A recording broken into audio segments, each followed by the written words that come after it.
early sunrise, the colors of the morning all inside your eyes. The world awakens in the light of the day.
Graça e paz. Igreja do Senhor Jesus. Amém? Temos que distinguir de quem nós somos. Somos do nosso Senhor Jesus. Aleluia. É muito bom estar aqui novamente com os irmãos, desfrutando da comunhão e agora recebendo também um alimento da palavra de Deus. Amém, glória a Deus. Vamos à palavra do Senhor, texto base, Atos capítulo 2, versículo 42 ao 47, até você aprender de cor esse texto.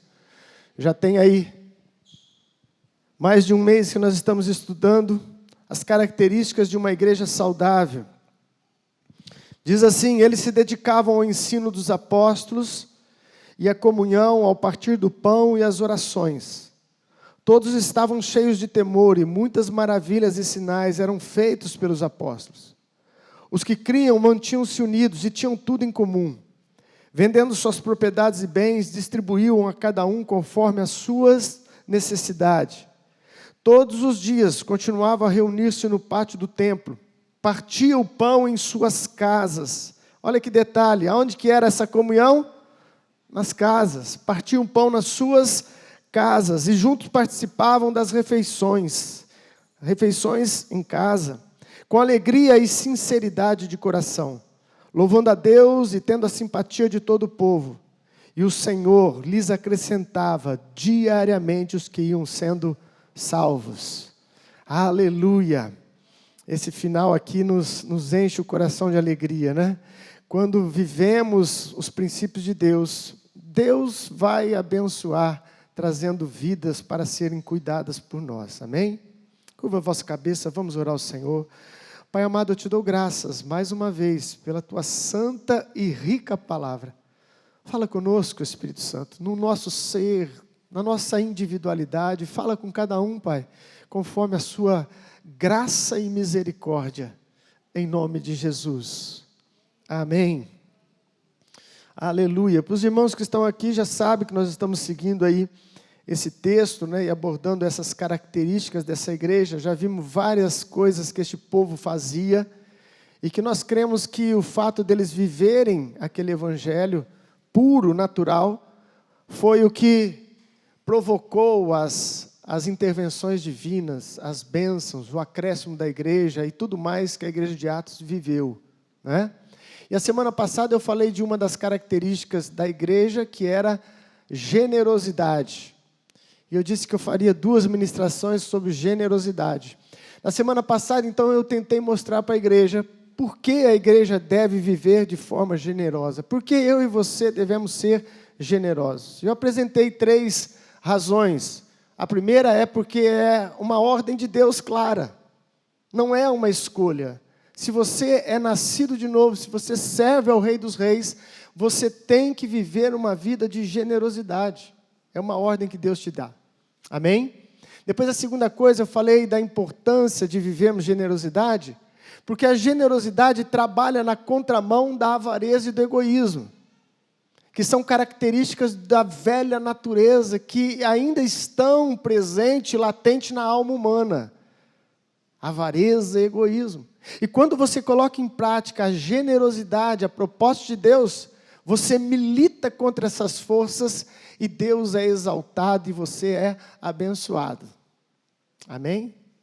Em terceiro lugar, eu falei para vocês que nós devemos ser generosos porque a Bíblia nos instrui que devemos ser imitadores de Deus. E Deus é generoso, Deus é bondoso. A vida de Deus é uma vida de dádiva. Deus dá graça, dá perdão, dá vida, dá o Espírito Santo. Deus é doador. E quando nós nos tornamos doadores, nós nos parecemos mais com Deus. Amém? E o contrário também é verdade, não é? Quando você se torna avarento, egoísta, você parece com uma outra pessoa. Que eu não quero entrar aqui nesse assunto. Amém? E hoje eu prometi que eu ia trazer uma palavra gostosa que me encheu muito o coração, que é sobre generosidade, mas os benefícios. O que acontece, né? Quais são as bênçãos que estão reservadas para a vida daquele que é generoso. Então eu quero falar isso para você hoje, que é a bênção de Deus para aqueles que decidem viver uma vida de generosidade.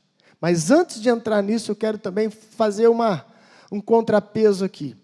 Eu não quero que você entenda essa mensagem como uma relação de troca. Então eu vou ser generoso porque Deus vai me dar tal coisa. Eu vou fazer então isso porque assim eu ganho aquilo. Não, não é isso. Deus ama o que dá com alegria, tanto com relação à oferta quanto de vida. A nossa doação, a nossa generosidade tem que ser um processo natural de vida com Deus. De vida com Deus, indiferente se você vai receber alguma coisa em troca ou não. Esse deve ser o nosso coração sempre. Fazer porque é certo, fazer porque Deus se agrada, fazer porque eu abençoo a vida do outro. Tá bom? Mas também é gostoso saber que existe uma recompensa. A Bíblia fala sobre isso, amém? Existe uma recompensa e o ser humano, querendo ou não, ele é muito motivado por causa de recompensas. Faz parte do nosso ser, né? O que vai ter lá atrás dessa porta? Então, atrás da porta da generosidade, que eu quero que vocês entrem, tem tanta coisa boa, gente. Tem tanta coisa boa. E nós vamos ficar hoje sobre o alicerce do texto de Isaías, que é um texto que nós lemos na primeira mensagem de generosidade, mas hoje eu quero entrar nele com gosto. Isaías 58. Vocês vão ver o que Deus faz na vida de alguém que é generoso, meu irmão. Coisa linda de Deus. Isaías 58, versículo de 7. Para você que está sem sua Bíblia, está sendo projetado aí. Estamos lendo na versão NVI. Versículo 7 em diante do capítulo 58, diz assim a palavra do Senhor. Perdão, vou ler novamente o 6, não pedi para o Renato colocar, mas vou ler o 6 aqui. O jejum que desejo não é este? Soltar as correntes da injustiça, desatar as cordas do jugo, pôr em liberdade os oprimidos e romper todo jugo?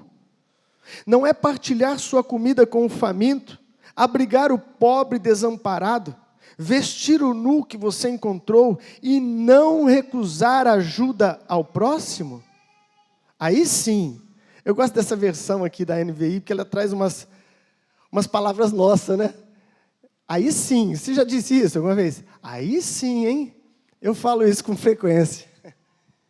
E diz lá no texto, então, aí sim, a sua luz irromperá como a alvorada, e prontamente surgirá a sua cura. A sua retidão irá diante de você, e a glória do Senhor estará na sua retaguarda. Aí sim, você clamará ao Senhor, e Ele responderá. Você gritará por socorro, e Ele dirá, aqui estou. Se você eliminar do teu meio o jugo opressor, o dedo acusador, a falsidade do falar, e com renúncia própria, gostei também dessa tradução, você beneficiar os famintos e satisfazer o anseio dos aflitos, então a sua luz despontará nas trevas, e a sua noite será como o meio-dia. O Senhor guiará constantemente, satisfará os seus desejos numa terra ressequida pelo sol, e fortalecerá os seus ossos. Você será como um jardim bem regado, como uma fonte cujas águas nunca faltam. Oh, aleluia! Pode aplaudir o Senhor. Não precisava nem ministrar esse texto, gente. Não precisava nem de pregação. Que coisa linda, que Deus maravilhoso. Ele nos convida a viver o seu propósito, mas Ele fala assim para mim e para você, quando você entrar neste lugar, é quase que automático, quando você entra neste lugar, existe recompensa, dádiva, proteção, bênção. Eu espero conseguir terminar essa mensagem hoje, 10:20, porque não teve como separar aqueles 3 pontos que eu faço geralmente, não é? E nós temos 6 para a gente pensar. Vamos lá comigo? Quais são os resultados da vida de quem é generoso? Você terá discernimento espiritual. Coisa tão importante em nossos tempos. Discernimento espiritual. Aí no versículo 8, e também lá no versículo 10, quando o Senhor diz assim, aí sim, a sua luz irromperá como a alvorada. E depois lá no 10, na segunda parte, ele também diz, então a sua luz despontará nas trevas, e a sua noite será como o meio-dia. Olha a ilustração aqui do profeta. Ele fala então que aquele que vive generosidade, vai haver um resplandecer de Deus na sua vida. A sua vida vai resplandecer como uma alvorada, como um amanhecer. Diz que a sua luz vai brilhar no meio das trevas, e será como o sol do meio-dia. A luz de Deus, é lógico, é uma manifestação de Deus em nossas vidas, mas que nos leva a entender que luz, claridade, faz com que a gente discerne as coisas ao nosso redor. Quando você entra no ambiente escuro de uma casa, você não consegue visualizar nada, nem a beleza e nem a sujeira. Não é assim? Mas quando entra a luz, e essa é uma proposta de Deus para as nossas vidas, quando a luz entra, ela mostra as coisas para a gente. Ela resplandece com 2 propósitos principais. Primeiro, mostrar o que está errado. Discernimento espiritual. A luz vem e mostra o que está sujo, mas no escuro não dava para ver. Tem gente que anda no escuro a vida toda e não percebe que a sua vida está um marasmo, que a sua vida está enrolada, que a sua vida está um acúmulo de pecado sobre pecado. É vida na escuridão. Mas a palavra de Deus nos diz que se você atentar para a necessidade do outro, se você começar a viver esse propósito de Deus para a sua vida, Deus te dará discernimento espiritual. Deus te dará discernimento espiritual. Para quê? Para você saber aonde está a coisa errada. Para você também se autoanalisar. A luz de Deus serve para isso. Há uma condenação no livro de João, em que diz assim, olha, a luz veio ao mundo, mas eles não quiseram a luz, porque amaram mais as trevas, porque as suas obras eram más. Então a luz vem com o propósito do quê? De iluminar, meu irmão. Iluminar o quê? As mazelas, muitas vezes, da nossa própria alma. do nosso próprio coração. Não adianta você ficar apontando o dedo. Essa palavra é para você, hein, meu irmão. Essa palavra é para todos nós. Porque todos nós temos algumas coisas ainda enrustidas na alma, que precisa de uma lixadeira um pouquinho mais forte aí. Tem gente que está precisando daqueles miril, né, que come até o ferro, né, para tirar a crosta. Mas alguns estão precisando somente enxergar mais um pouquinho, a sujeira debaixo do tapete. Eu me lembrei de um testemunho que eu ouvi, num culto em que era culto de testemunho, né? E uma irmã muito simples foi lá testemunhar na frente para falar como Jesus tinha mudado a vida dela, como ela tinha recebido Jesus e vida transformada. Aí ela falou assim, olha, Jesus mudou a minha vida. Olha o exemplo que ela deu na sua simplicidade. Ela falou assim, a sujeira que eu jogava debaixo do tapete, eu já não jogo mais, eu limpo debaixo do tapete. Na simplicidade dela, ela falou uma grande verdade. Quando vem discernimento espiritual, nós não aceitamos mais jogar a sujeira debaixo do tapete. Nós queremos ser tratados e cuidados por Deus, moldados pelo Espírito Santo. Posso ouvir um amém? Aleluia, é assim que Deus faz. A sua luz vai romper, meu querido. Vai romper no sentido também necessário para você discernir o caminho que você deve andar. Olha o que diz Provérbios capítulo 4, versículo 19. Mas o caminho dos ímpios é como densas trevas, nem sequer sabe em que tropeçam. Este é o caminho do ímpio, daquele que não anda segundo o propósito de Deus na sua vida. Ele tropeça e nem sabe aonde. Nem sabe aonde. Quando Deus ilumina a nossa vida e nos dá discernimento espiritual, nós conseguimos discernir o caminho certo para andarmos. Ontem eu vi uma postagem de uma pessoa, e era de um culto espírita.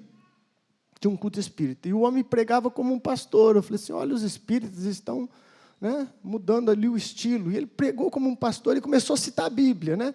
Eu falei assim, deixa eu prestar atenção, né, para mim ver, né, o conteúdo disso. E ele citou a Bíblia e pediu para os irmãos lerem os evangelhos. Falou, leem lá os evangelhos, Mateus, Marcos, Lucas e João. E foi citando, né, e tal. Ele disse, Jesus, que era o consolador, que era aquele que ajudava as pessoas no sofrimento, quando ele foi embora, ele disse, vou mandar outro consolador. E até aí estava indo bem. Eu falei assim, esse cara está bem. Ele falou, porque Jesus também fazia esse trabalho de consolar, de socorrer o necessitado, não é? Ele falou assim, então virá outro consolador. Aí eu falei, agora ele vai falar do Espírito Santo. Eu falei, que coisa linda. A hora que ele entrou nessa parte, ele falou assim, e o outro consolador são as doutrinas espíritas que consola o ser humano. Aí eu falei assim, ué, aí mudou tudo?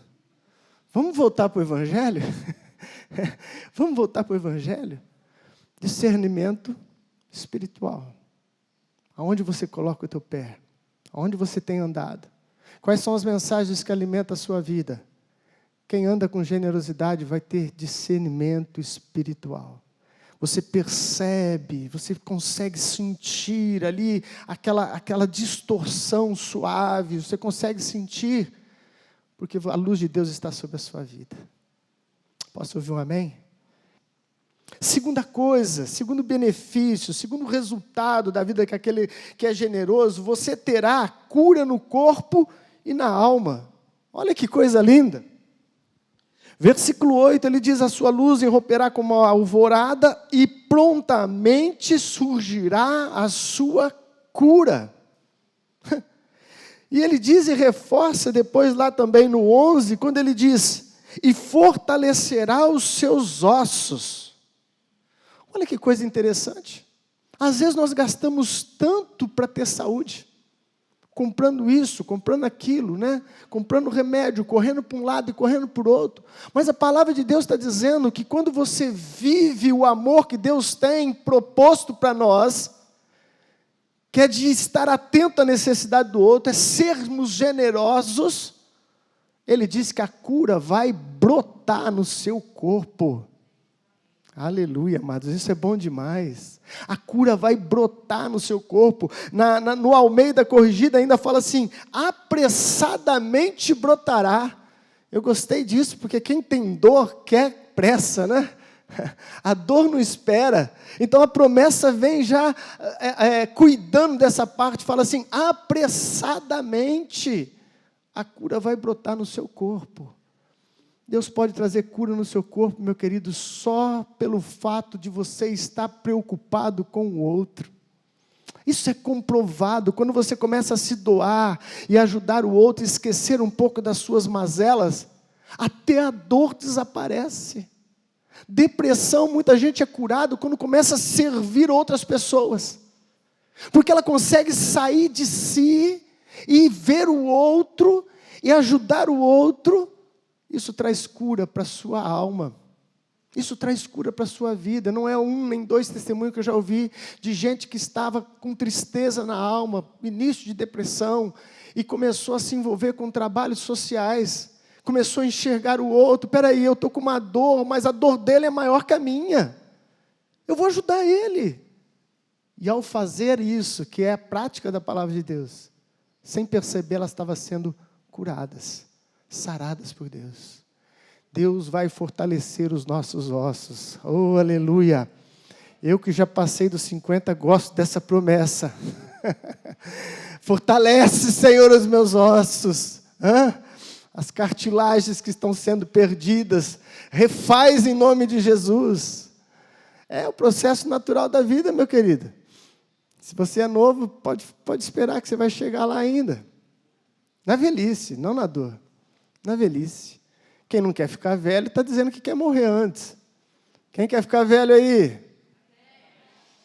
Cura para a sua vida em nome de Jesus. Cura para a gente em nome de Jesus.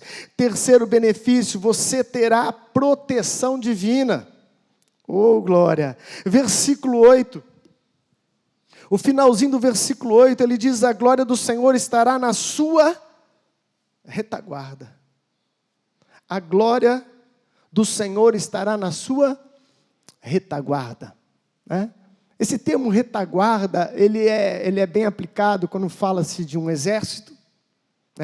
Um exército, quando vai para uma batalha, eles se preocupam com a retaguarda. Quem é que vai cobrir as minhas costas? Porque na frente você está vendo o inimigo, mas nas costas você não vê o inimigo. Olha como Deus é tremendo, meu querido. Num jogo de futebol usa-se também essas expressões. O treinador não está só preocupado em atacar, mas também está cuidando da sua retaguarda. As costas, para não tomar gol. E o que eu aprendo com isso, meu querido? Quem é que guarda as nossas costas? Costas no sentido de coisas que vêm que a gente não está vendo. Coisas que vêm contra a nossa vida que não são visíveis. Coisas que vêm contra a nossa família que são como uma flecha por trás. Diz a palavra, o Senhor é a nossa retaguarda. Aleluia, eu recebo dessa palavra. Quando eu li esse texto, automaticamente o Espírito Santo me levou para aquele texto de Moisés.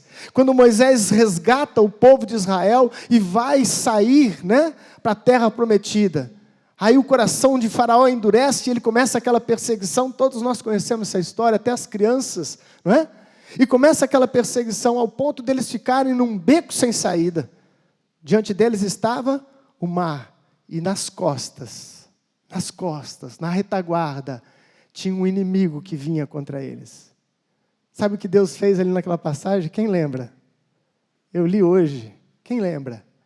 O anjo que ia à frente do povo, deixou de ir à frente e foi para trás do povo.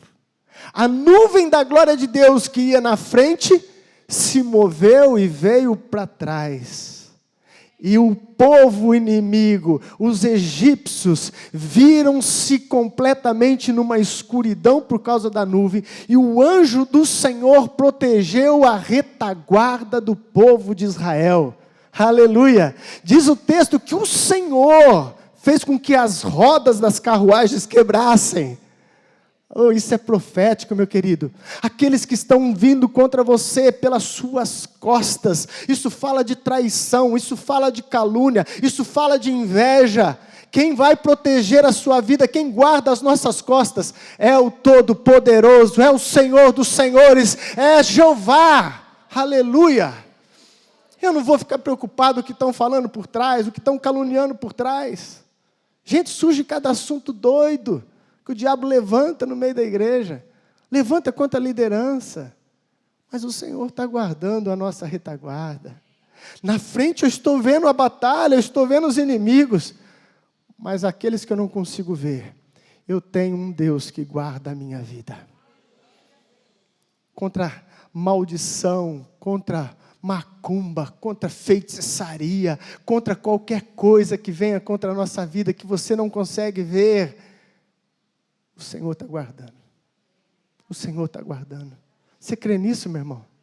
As promessas de Deus é para aqueles que creem e pega ela para si e fala, é minha, em nome de Jesus. É minha, toma posse da palavra, é sua em nome de Jesus.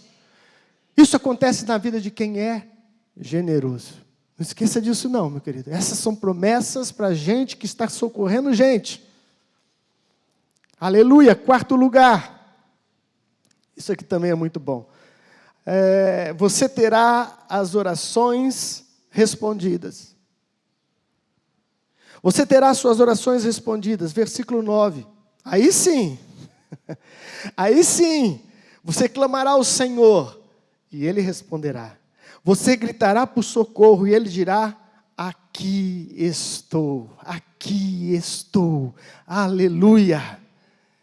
Bispo, somente para aqueles que são generosos Deus ouve? É lógico que não. É lógico que não. Deus ouve a oração do aflito, do desesperado, daquele que ainda não conhece os seus caminhos. Deus é Deus soberano.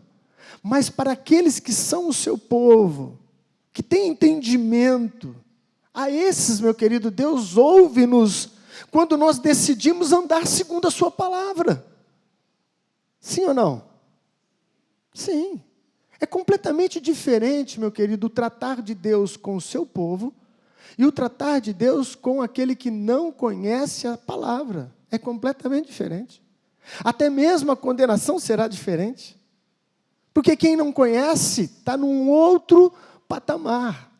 Mas para quem conhece, é um outro tipo de tratamento. Você e eu que conhecemos o Senhor está dizendo, olha, atenta à minha voz, eu tenho um projeto para a sua vida, e esse projeto inclui o seu irmão, esse projeto inclui o necessitado, esse projeto inclui você ser generoso e socorrer as pessoas. Então, meu querido, você pode clamar, e eu vou ouvir o seu clamor. Aleluia. Quem já ouviu falar de George Miller? Alguém ouviu falar de George Miller? É lógico. Pregador do passado. Este homem foi chamado por Deus, uma das principais funções, além de ser pregador e tudo, para trabalhar com área social, cuidar de crianças. Este homem tinha um orfanato. Quem não conhece a biografia de George Miller, eu te desafio a ler, meu querido, porque é inspiradora. Inspiradora. Aquele homem tinha um diário de oração. E eu não vou saber certo agora o número certo, mas eu vou dar um chute porque está próximo. Mais ou menos coisa de 10.000 orações que havia neste caderno. Caderno de oração de George Miller. E só uma dessas orações estava sem resposta. Só uma. Todas as outras, Deus havia respondido à oração desse servo chamado George Miller. Sabe qual era a última que estava ainda sem resposta, anotada no seu caderno? Porque ele anotava quando Deus dava a resposta. Era um pedido de salvação para um amigo que ele tinha muito chegado e que ainda não havia entregado a vida para Jesus. E diz a biografia de George Miller, que no dia que ele morreu e foi sepultado, no culto fúnebre, este amigo entregou a vida para Jesus. Por quê? Porque era gente que praticava a palavra de Deus. Deus ouve oração. Deus ouve oração. Quero te falar de Cornélio. Eu preciso falar de Cornélio, porque aí eu vou dar uma pincelada sobre obras, lá no salvação, muito importante para a igreja. Cornélio, o livro de Atos fala sobre ele, lá no capítulo 10, no versículo 4. Vai lá rapidinho comigo. Quer ter oração respondida? Quer que Deus ouça o seu clamor? Atos 10, versículo 4.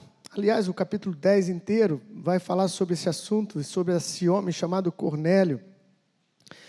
Mas, vou ler o 3 também. Certo dia, por volta das 3 horas da tarde, ele teve uma visão. Quem teve? Cornélio. Viu claramente um anjo de Deus que se aproximava dele e dizia: Cornélio. Atemorizado, Cornélio olhou para ele e perguntou: o que é, Senhor? O anjo respondeu: suas orações e esmolas subiram como oferta memorial diante de Deus. Olha que coisa linda. Cornélio era um centurião romano. Não tinha fé em Jesus Cristo, não conhecia a salvação em Jesus Cristo, mas ele praticava as boas obras mesmo assim, era temente a Deus, temia a Deus e ajudava o povo de Israel, ajudou a construir sinagoga, ajudava os necessitados. E não é que Deus mandou um anjo visitar este homem que nem salvo era, Cornélio. Mandou um anjo lá e o anjo fala assim para ele: Cornélio, as suas ofertas, as suas ajudas, o seu coração generoso e as suas orações chegaram até Deus. Chegaram até Deus. Meu irmão, aquilo que chega até Deus é aquilo que lhe agrada. A nossa generosidade. Mas aí então o anjo fala para ele o seguinte: apesar, não diz isso, eu estou traduzindo para você. Cornélio, apesar de você ser muito generoso, Cornélio, apesar de você ser um homem bom e ajudar muita gente, Cornélio, você não é salvo, Cornélio. Esse é o ponto importante para a gente ter sempre esse equilíbrio. Boas obras não salvam. E Deus, o anjo fala para Cornélio: vai lá no endereço que eu vou te passar. Passou até o CEP do endereço de Paulo. Ele está na casa do curtidor, na rua tal número, CEP tal. Vai lá e procura por um homem chamado Simão, conhecido como Pedro. Manda a gente buscar ele e ele vai vir na sua casa. Olha que coisa linda.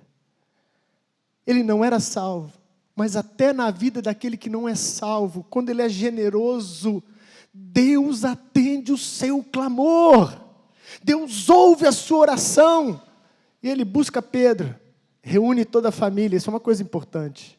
Ele manda chamar os amigos, os parentes, as pessoas próximas dele, reúne num PGD na casa dele. Tem PGD na Bíblia. Tinha um PGD na casa de Cornélio. E ele não satisfez só com a família dele, chamou os amigos mais próximos. E buscaram Pedro e trouxeram Pedro. Pedro prega a palavra de salvação, porque só o sangue de Jesus Cristo pode garantir a nossa entrada no céu, só pela fé na cruz do Calvário, na obra de Cristo. E Cornélio e todos que estavam na casa creram no Senhor Jesus, e antes de serem batizados nas águas, vem sobre eles o Espírito Santo. Todos foram cheios do Espírito Santo. Obras não salvam, mas quem é salvo tem que fazer obras. Não pode inverter as coisas. Mas uma coisa não pode viver sem a outra. Se você é do Senhor Jesus, mas ainda não entendeu o propósito de Deus na sua vida, que é ir em direção ao outro, que é ajudar o outro, socorrer o outro, ajudar financeiramente, ajudar com amor, ajudar com o ombro. Talvez seja isso que você tem clamado até hoje. E parece que o céu é de ferro. Parece que a sua oração não tem saído da laje da sua casa ou do seu apartamento. Talvez seja isso. Deus está esperando você começar a entender esse processo da generosidade. Posso ouvir um amém? Ai, bispo, como é que eu faço para minha oração ser ouvida? Deus está falando com você hoje. Deus ouve a oração de quem é generoso. Quinta coisa, quinto benefício, quinta graça para aqueles que são generosos. Você terá prosperidade segundo as Escrituras. Eu fiz questão de frisar. Você será próspero segundo as Escrituras. versículo 11, diz lá: o Senhor o guiará constantemente e satisfará os seus desejos numa terra ressequida pelo sol. Isso é NVI. Na Almeida, eu prefiro, na Almeida, esse pedaço, porque fala assim, em vez de satisfará, fala ele saciará. Eu gosto desse termo, saciará a sua fome no meio de uma terra ressequida. Deixa eu te dizer, meu querido, isso é promessa de Deus de Gênesis, Apocalipse. Poderia ficar aqui só citando textos acerca da prosperidade na vida daquele que é doador, na vida daquele que abençoa, na vida daquele que é generoso. Provérbios 11, versículo 24 e 25, o que diz lá? A quem dê generosamente e vê aumentar suas riquezas, outros retêm o que deveria dar e cai na pobreza. O generoso prosperará. Quem dá alívio aos outros, alívio receberá.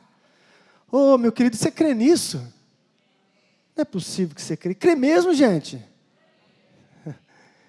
Eu creio nisso. Eu creio nisso fielmente. Eu creio que Deus, na sua infinita graça e misericórdia, proporciona para a gente este milagre na vida financeira.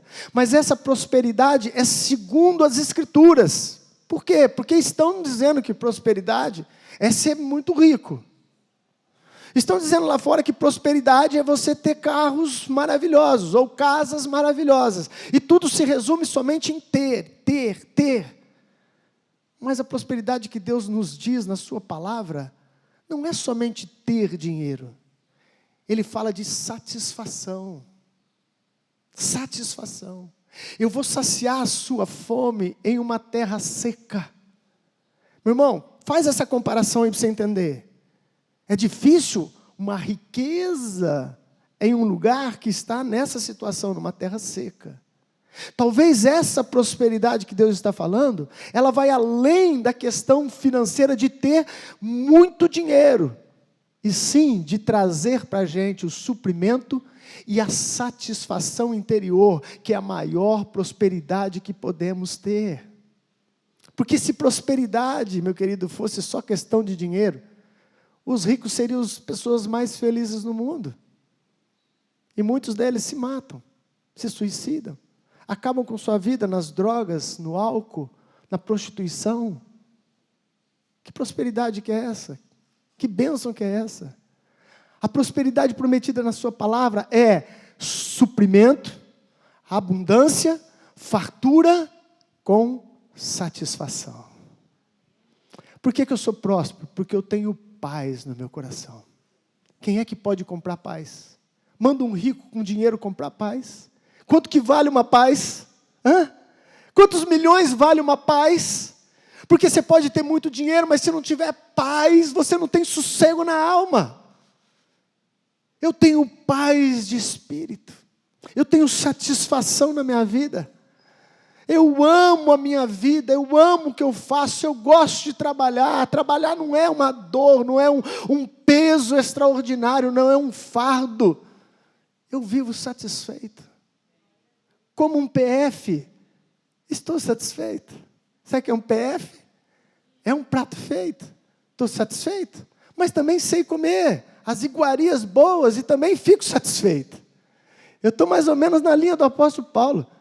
Eu sei ter muito, sei ter pouco, sei comer marmitex, sei comer rodízio, sei andar de carro bom e sei andar de caminhão velho. Porque a prosperidade que Deus produz é mais do que só ter dinheiro. Ela dá satisfação. Ela dá paz. Ela dá tranquilidade.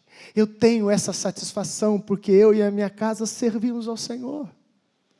Eu tenho essa satisfação porque na minha família está todo mundo com saúde. Eu tenho essa graça de Deus. Tudo isso é prosperidade. Tudo isso é mão do Senhor. Posso ouvir um amém? Mas também envolve dinheiro. Eu sou próspero também financeiramente e tenho o suficiente e ajudo aqueles muitas vezes que não têm, porque isso faz parte do pacote de Deus. Eu vi uma pessoa falar uma coisa interessante e eu achei, nossa, foi inspirada por Deus. Ela disse assim: eu não entendia muito bem essa questão da igreja de que a gente tinha que dar para Deus. E ela falava, toda vez que levantava para dar oferta, dá para Deus. Mas aí o pregador dizia que Deus era o dono do ouro e da prata. Tudo que existe, Deus é dono. Aí essa pessoa estava entrando meio em parafuso, parecia um paradoxo. E ela dizia, mas por que eu tenho que dar? E por que Ele quer que eu dou? Sendo que Ele é dono de tudo e Ele já é rico. Já parou para pensar nisso? Essas são as leis estabelecidas por Deus sobre a terra. Não é que Deus quer ou precisa do nosso dinheiro. Não é nada disso. É que Deus quer que você seja abençoado, porque essa bênção é promessa de Deus e não inverte os papéis que não vai funcionar. É dai e ser-vos-á dado. Ai, bispo, quando eu tiver assim um salário melhor, então eu vou dar. Não, você não entendeu ainda. Dá primeiro e ser-vos-á dado. Estenda a mão, dê alívio, conforme diz Provérbios, e você vai receber alívio. É uma ação que move essa lei que Deus criou, é você indo em direção, é você dando, é você fazendo. E aí o universo, para aqueles que gostam dessa palavra, vai conspirar a teu favor. O Deus Todo-Poderoso vai trazer a bênção da prosperidade sobre a sua vida. Aleluia, meu querido, para que você tenha, e cada vez mais, se você entrar realmente neste projeto, como eu já falei em outras mensagens, não faz sentido nenhum Deus querer te enriquecer, se você é alguém que quer guardar só para você. Agora, se você tem a visão correta, atender o necessitado, socorrer o outro, ajudar aquele lá, aí Deus fala assim, opa, entrou no projeto que eu tenho para ele, vou derramar mais sobre ele, vou derramar mais sobre ele, vou derramar mais sobre ele. Aleluia. Tem gente que era dizimista quando recebia um salário. Salário de 2.000, dizimista fiel, 200 pila, 10%. Aí Deus vai abençoando. Deus vai abençoando. 5 ele ganha agora. Agora está ganhando 10. Nossa, mas eu vou dar 1.000? Agora eu vou dar 1.000, parece que, nossa, é muito. Está entendendo, meu querido? Quem tem uma visão mesquinha dessa, não entendeu ainda nada do reino de Deus. É como se você dissesse para Deus, Deus, 1.000 eu não consigo, então volta meu salário para 2.000, porque eu consigo dar os 10%. É uma coisa insana. Quanto que eu quero dar de dízimo na igreja? Eu quero dar 100.000 por mês. Quem quer dar 100.000 por mês aí? Por que não? Eu quero dar mais, cada vez mais. É sinal de que Deus está abundando a minha vida. Mas essa entrada da bênção tem que ter a saída da bênção. Senão você vai se tornar um poço de egoísmo. E não é esse o projeto de Deus para as nossas vidas. É que a bênção entra e bênção sai. Dinheiro entra, dinheiro abençoa. Bênção sobre bênção. Aleluia. O generoso prosperará. Quem dá alívio para os outros, alívio receberá. Em nome de Jesus. Posso ouvir um amém? Glória a Deus. E para terminarmos, sexta bênção de quem vive uma vida de generosidade. Você será frutífero e saciado. Ele termina lá no 11. Depois que ele diz que fortalecerá os nossos ossos, ele diz, você será como um jardim bem regado, como uma fonte cujas águas nunca faltam. Sabe o que é um jardim regado? Eu viajava, hoje viajo bem menos, já viajei para o Nordeste, você passa em estradinhas assim, que você passa realmente no sertão nordestino. O sertão nordestino, na época da seca, que é quase o ano todo, é incrível aquilo, ele é terrível, gente. Você vai andando assim no sertão nordestino, você não vê um verde. A paisagem é somente marrom. É tudo seco, tudo árido, tudo morto. E você vai andando quilômetros e quilômetros, quilômetros e quilômetros. Quando você vê alguma coisa verde, pode ter certeza, tem água. Às vezes é uma fonte pequenininha, aí ao redor dali está tudo verdinho, no meio de um cenário tudo seco. Aí você olha aquilo e fala assim, ué, ali tem água. Ele está dizendo que eu e você seremos como um jardim regado. É isso aí, meu querido. Quando o jardim é regado, o verde volta, o fruto volta, a vida volta. Deus está dizendo, se você entender o que eu tenho para a minha igreja, que uma vida de generosidade, você será frutífero, porque eu alimentarei a sua vida. Nós seremos como esse jardim verdinho, dando frutos maravilhosos, enquanto ao nosso redor muitas vezes está tudo seco. Isso acontece, gente. A gente vê isso na prática, no dia a dia. Vem uma crise, e alguns está regado, continua verde dando fruto. Outros murcha, outros sentem. É lógico que vai de profissão para profissão, mas tem muito a ver, muitas vezes, com essa generosidade. E depois ele completa, você vai ser o quê? Saciado. Do seu interior vai ter fontes que não vão secar. Olha que coisa linda isso, meu querido.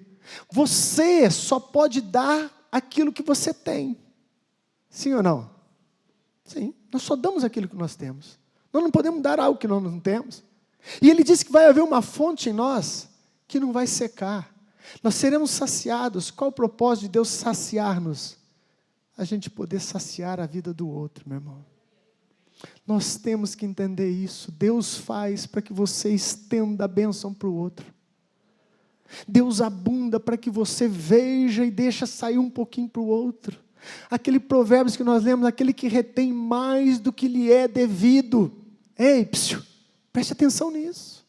Há uma parte que lhe entra no seu bolso, na sua conta, na sua vida, que é uma parte destinada a plantio. Essa parte é semente. Mas você ainda tem uma mente mundana, onde você entende que se guardar, você terá cada vez mais. Mas no reino de Deus não é assim.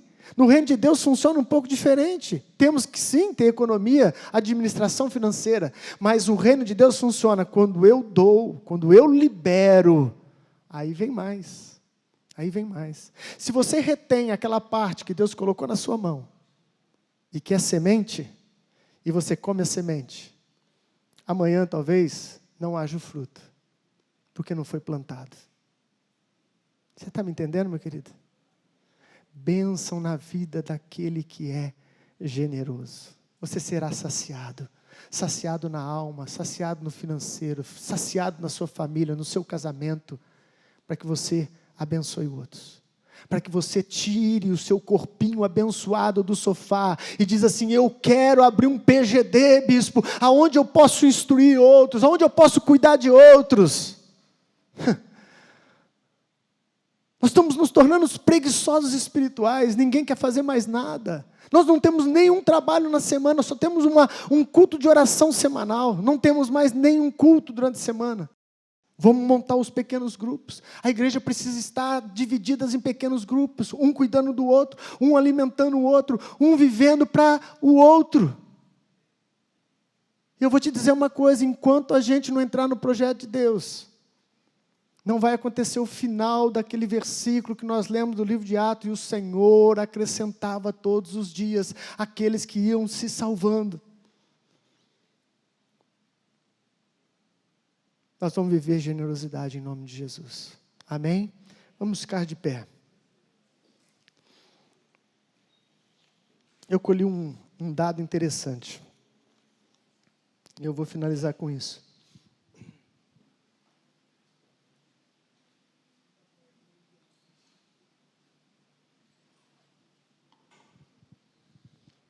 Eu ouvi um pastor, preste atenção aqui, vou terminar já. Pastor Douglas Gonçalves. Pastor Douglas Gonçalves é filho do pastor Josué Gonçalves, que esteve aqui em Ribeirão ontem, pregando lá na igreja do Danilo. Pastor Josué Gonçalves já pregou num congresso nosso, Claudenir lembra? Josué Gonçalves. O filho dele é Douglas Gonçalves. Ele está fazendo um trabalho bonito, ele criou um movimento que chama Jesus Cop. E ele prega a palavra, enfim, trabalho de evangelismo, pregar a palavra, fazer congresso, voltado bastante para jovem. E eu vi uma live dele, ele falando de uma coisa muito interessante, de um hormônio chamado ocitocina. Quem já ouviu falar do hormônio ocitocina? Ah lá, a Patrícia já ouviu. É bom que talvez vocês me corrijam aqui se eu estou errando com relação a isso. E nessa palavra que eu ouvi dele, Ele falou daquele hormônio e falou que ele é produzido conforme a gente se doa, é generoso. Aí eu falei assim, eu vou pesquisar isso para me falar lá na igreja, né? Porque vai que ele se empolgou. Mas aí eu fui pesquisar e achei muito interessante. Esse hormônio, ocitocina, é um hormônio que o corpo libera, principalmente nas mulheres, em trabalho de parto. Ele é liberado em trabalho de parto para ajudar nas contrações das mulheres, para que elas possam parir, ter os seus filhos. E ele também é estimulado na injeção do leite. Esse hormônio é liberado, ocitocina, quando a mulher precisa de, é lógico, da injeção do leite para alimentar a sua criança. Mas esse hormônio também ficou conhecido como o hormônio do amor. Por quê? Porque descobriram que ele também é o hormônio que traz prazer numa relação sexual, tanto na parte do homem quanto para a mulher, a parte do orgasmo. Nem todos, mas em muitos casos é liberado esse hormônio e ele traz o que? Um prazer. E o estudo que ele se referiu, que eu achei interessante, é o seguinte: descobriram que quando você é generoso, quando você atende o outro sem querer algo em troca, quando você presta um serviço desinteressado, você libera este hormônio na sua vida e na vida de quem recebe o favor. Eu achei isso fantástico, porque isso nos leva a entender um projeto de Deus. Foi Deus quem nos fez. E quando você dá, quando você abençoa, esse hormônio é liberado no seu ser, e você sente uma alegria interna. O que isso quer dizer? Quer dizer que Deus nos fez para irmos em direção ao outro, que Deus nos fez para sermos generosos. Deus nos fez para vermos que é necessário vivermos como uma verdadeira comunidade, um cuidando do outro, cuidando, zelando. E sem você perceber, você vai começar a ficar feliz. Olha que coisa linda. Imagina quanta ocitocina Jesus deu enquanto estava conosco. Era ocitocina para todo lado. Ele dava, ele servia, ele curava, ele abençoava. E isso ia liberando nas pessoas uma alegria interna. Projeto de Deus para as nossas vidas. O generoso prosperará. O generoso, aquele que dá alívio aos outros, vai receber alívio da parte de Deus. Você crê nisso, meu querido? Aleluia. Você pode orar comigo? Vamos orar pedindo para o Senhor nos ajudar nisso, não é? Todos nós somos falhos, e quantas vezes nós temos oportunidade de ajudar e passamos de largo. Papai querido, em nome de Jesus, mais uma vez, Senhor, nós te louvamos e te agradecemos pela tua santa palavra. Te louvamos e te agradecemos, Senhor, porque tu criaste todas as coisas. E foi o Senhor quem colocou sobre a terra as leis espirituais que regem o mundo físico. E entre elas, Senhor, está a lei do dar e receber. Muitas vezes eu mesmo não promovi o alívio.